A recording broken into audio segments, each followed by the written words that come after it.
So, Adam, tell me more about yourself, who you are, and where you're from, and what led you to this journey to be here. Okay, who am I and what was my journey? Well, I just turned 40. Oh, So I'm an old man now. And I'm not going to tell 40 years worth of stories, but as I mentioned, I grew up in a small town, small farm in Michigan. And you know what Adam means? The name Adam mm. comes from Hebrew.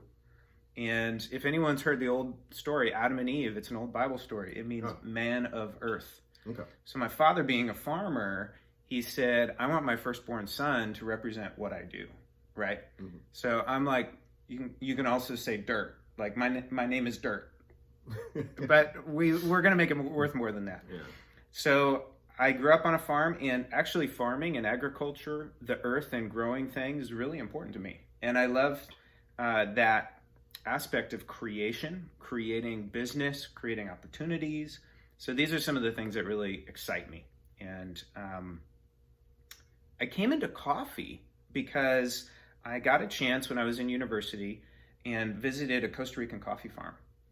And it was there picking coffee cherries by day. I was terrible at it. I was really slow working with these kids that, it was their family farm and they could pick this coffee really fast. You kind of strap these baskets onto your waist. You have maybe straps over your shoulder and you're harvesting these coffee cherries, putting them into baskets, and then making your way back down the hill, dumping them into the pile. And then at the end of the day, you got to take the cherries up to the central market, and then you have dinner and you play football. Mm. And so that was something that kind of made me fall in love with coffee because I saw how close it is to a family and a farm, and it's the work of their hands. Okay. I never realized that before when I was growing up. And then later, after graduating, I had the chance to go to China, and I taught English in China. And then after teaching English for a while, the Chinese were, wonderful, and the nation was developing, and they wanted coffee. So I thought, let's roast some coffee.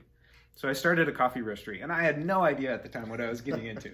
Like you can imagine, let's start a business in a foreign country, right? Uh-huh. I did speak Mandarin Chinese a little bit, but not enough. Mm-hmm. And so started roasting coffee. And that just set me on this whole journey of learning and training and failures and successes and friendships all around this cup. So, and that actually led you and I together to be able to meet each other. Yes. Yeah. Yeah, because I met Adam through coffee. Here in... Yeah, here in Newburgh. So I think we both traveled from far away. Right. We traveled a long distance to get here. I came to the Portland area of Oregon from China. Oh. Right. So I moved from China to Portland. Yeah, and I moved from Kenya. And you moved from Kenya to Portland. So Portland, we both came from a foreign country, and Yes. we landed here. And we both landed here. And it's kind of strange here. Yes, it is. So, and it couldn't be a better place to land if you love coffee and if you appreciate coffee and if you want to learn more about coffee. Yeah. I think Portland is the best place. So I kind of started from like my childhood growing up on a farm. Could you walk us back? Like, how did we meet in this area here in America, and then walk us back to how you got here? So, meeting Adam was through business connections, and I think the first time I met you was at Caravan. I think you were getting a cup of coffee, Mm-hmm. and I think I was coming to sell some of my green coffees there. You were a coffee salesman. Yeah, as a coffee salesman. We all know this. Salesman. Yeah, the salesman. Salesman. Yeah, so, and also I was coming to see my cousin Paul, Uh-huh, who works uh-huh. there. So it was a good opportunity, and then we had a little bit of a talk. Yep. And then you ended up working at Caravan, and that's where we ended up building this connection, and then we started talking more. And I came to know that you are just not a coffee drinker. Right. You're a guy who knows about coffee. I'm a little bit knowledgeable. Yeah, you're a little bit knowledgeable than what I thought. I thought you were just any other customer getting some coffee. So I remember those were the back days that we met. And you said you met your cousin there, which means, how do you have family here in America? So my wife is from Newburgh. Ah, yeah. Yeah, my wife is from Newburgh, and my cousin Paul, who is the head roaster at Caravan Coffee, Yeah. He's also married. He's married to my wife's cousin. Yeah. So technically, we are cousins by marriage. So if we look at your family tree, I'll get really confused really quickly. Yes, that will really confuse you very, very bad because. But you're in America. Yeah. You got married here. Yeah, I got married here. Yeah. And so I'm like working backwards slowly. So got married here, and that is the journey that led me to coffee. Because when we got married, actually when we were dating with my wife, that's when I came to know about Paul. And then Paul had to educate me about coffee. Yeah, he's a coffee professional. Yeah, so he started telling me about specialty coffee and how the importance of it, and then that's when I was like, okay, there's something here. But walking back, if I just I was gonna say, back all the way. You're from Kenya. Mm-hmm. Like, aren't all Kenyans coffee professionals? I mean, you grow some of the best coffee in the world. I know. And you're learning about coffee in America? Yes, and that was the most. That's the most interesting thing. I traveled all the way to come and learn about coffee. Yeah. And also the funniest thing is that I never wanted to do anything with coffee. Right. Yeah. Before I landed here, coffee was the last thing on my mind. We don't drink our coffee. That culture is catching up right now. But me growing up in Kenya, we never wanted to. It's not that we didn't want to drink the coffee. We felt like it wasn't worth it. We were tea drinkers, and that is what the basis of our lives. I remember my dad used to bring some coffee home, and it would sit on the cupboard. Nobody touching it because what are we gonna do about it? The only way we would do it is that you throw it in water, boil it, drink it. Why not drink the tea? Why not have a good cup of black tea? Yeah, why not have a good cup of black tea? Yeah. So, but with time, what we used to do also, we used to drink a lot of what do you call it? This Nescafe crystallized instant coffee. Instant coffee. Yeah, we used to call it crystallized coffee. Crystallized. Yeah, because it's so fancy. Because of the crystals in it. So we used to say I'm drinking some crystallized coffee, but that's the thing that set us off with that. And then, did you like the crystallized coffee? No, we didn't. No, but we thought that was how coffee tasted. Ugh.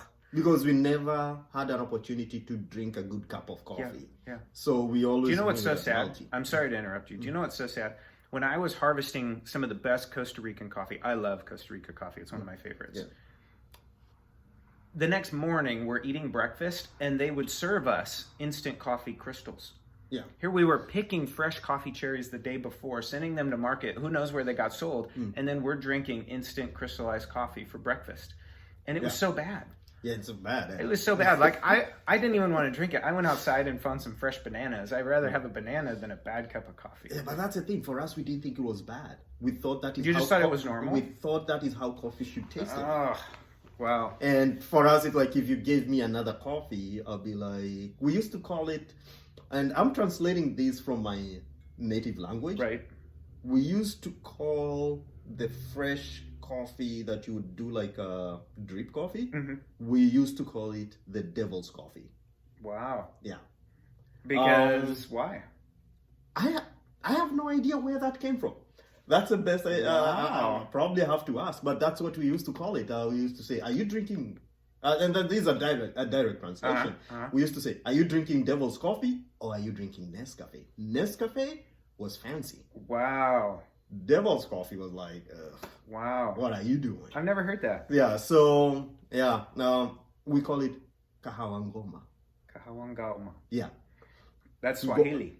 That's Kikuyu. Kikuyu. Yeah. Okay. So ngoma is devil. Wow. Or Satan. And then kahua is coffee. Boy, my first lesson in I learned Satan and coffee. Yeah. Wow. So that was interesting, and that's how we even today in Kenya, you go and say, "Do you have kahawangoma?"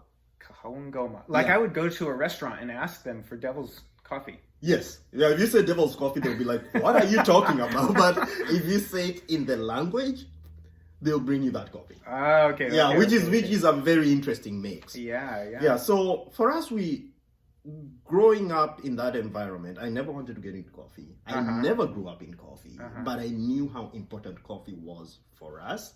Yeah. as Kenyans. Yeah. Because it was the Isn't biggest it a national foreign product? Yes, it's the Yeah. biggest foreign exchange earner, me growing up. Wow. Right okay. now it's number 5, but it used to be number 1, and that's Mm. how our life used to be. So with coffee going down from the 80s and farmers not being able to make it, you could be able to see the impact on the entire economy. So you're not just talking about pockets, because it's easy for people to get caught up in the small pockets of the farmers not benefiting. This is an entire country not benefiting. Yeah. And just to give you perspective, 30% of Kenyans depend on coffee farming. Like the coffee industry, Yeah, 700, 30% of the people work in, or they Yeah, get a directly or livelihood in. indirectly. Yeah, Uh-huh. to gain livelihood for Wow. that. And you're talking a country of around 45 million people. So you're talking 15 million people. Yeah, that's 15 million people. Yeah, and then 700,000 small-scale farmers. Wow. Yeah, so small-scale farmers and families. So we are talking huge population that depend on this crop. So when it started going down, that's when you could feel the pinch. Wow. Even in the entire economy. So even some things that were not touched by the economy, by the coffee, Right. are still starting to go down. So I'm gonna draw a line here, because we want to talk a lot about Kenyan coffee farmers, and it's clear that that's an important. They impact the entire nation. Yes. Right. Yeah. 30% of the people, they're impacted by coffee. But you were not even in a coffee family. Yeah. Like, I'm trying to jump back on your story here. You didn't even grow up in a coffee family. I never grew up in a coffee family. Right. Never grew up in it. You just drank the beautiful crystals. You never drank the devil's Yeah. cup. I used to drink the devil's coffee. Oh, no. Yeah, that would keep me awake. Okay. The devil's cup is what we would drink after we go out. Maybe that's in the why. morning. Okay. You need the devil's to keep. I think now thinking about it, Yeah. you need to be awake and alert, Yeah. and you've been drinking. So Yeah. how do you come back normal? You've been drinking. You've been drinking beer the I whole know, night. I know, You're drunk, I and know. now you need to become normal. Okay. The only way is that you gotta drown the that devil's hangover with the Wow. with that, and Man, we're getting personal here. So yeah, that's how. Yeah. I think that's how it got the name from it, because you can't, as you know, that you can't be able to boil or cook Right. the instant coffee. So when I was in China, they used to call, especially the older generation, they would call the foreigners Yang Guizi, which is foreign devil.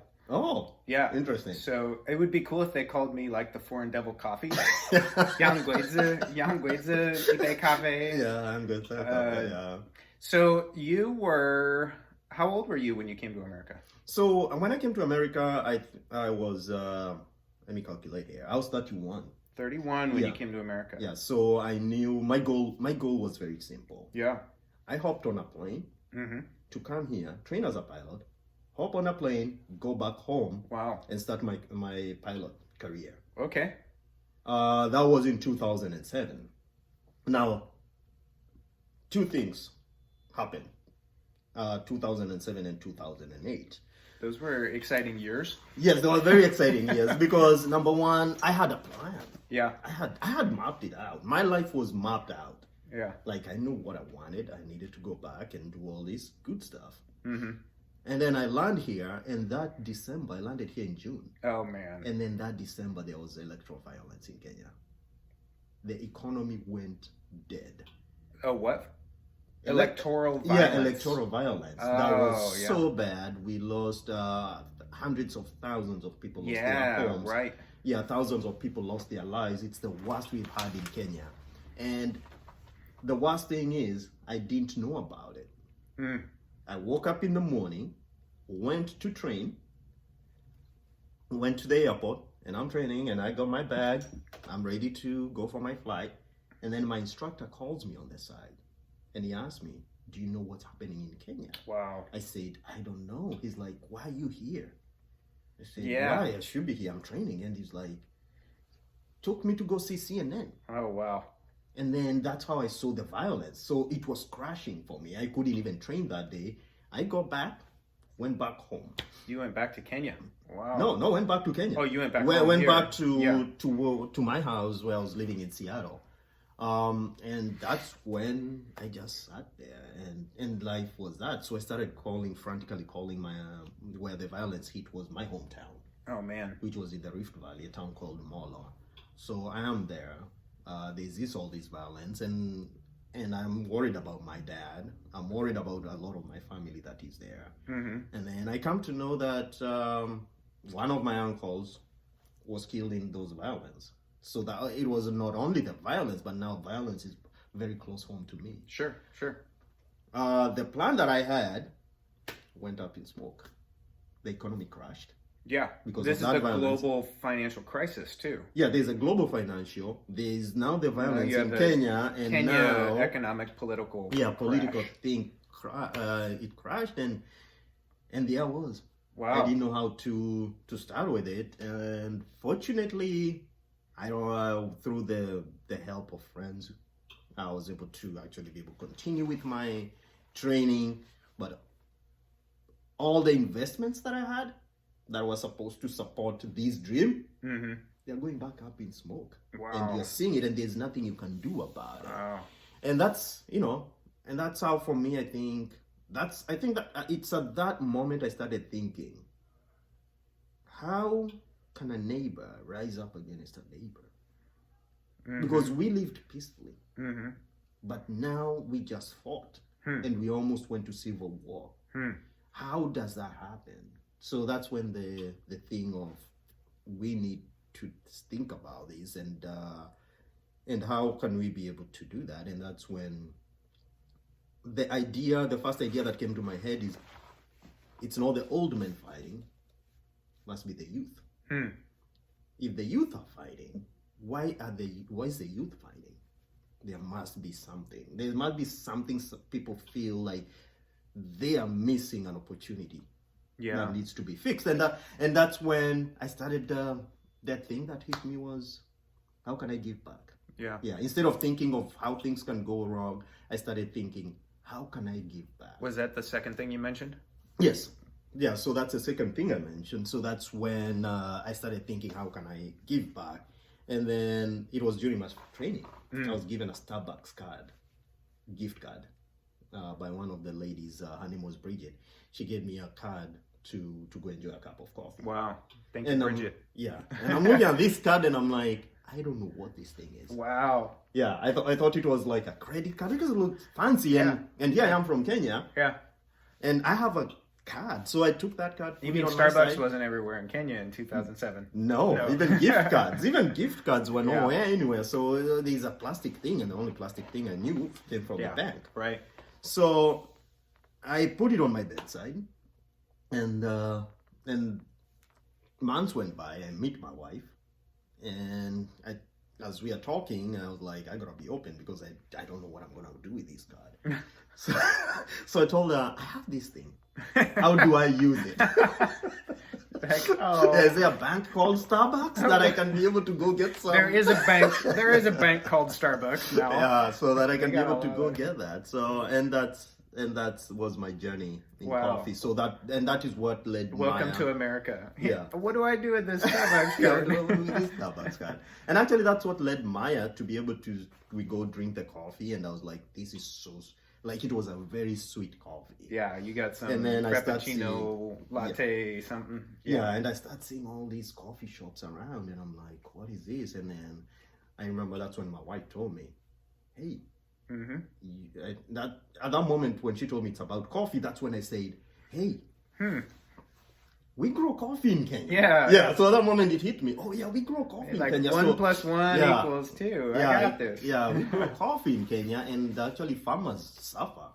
Why do they suffer if there's so many coffee shops? We're coming full circle now. Yeah, and that's how I was like. She was like, okay, now you gotta learn more about coffee. Yeah, because actually this is a sugary drink. I need to take you to somebody who can answer those questions for you. And that's where she took me to. As in Paul, and then the whole thing led me meeting you. Wow.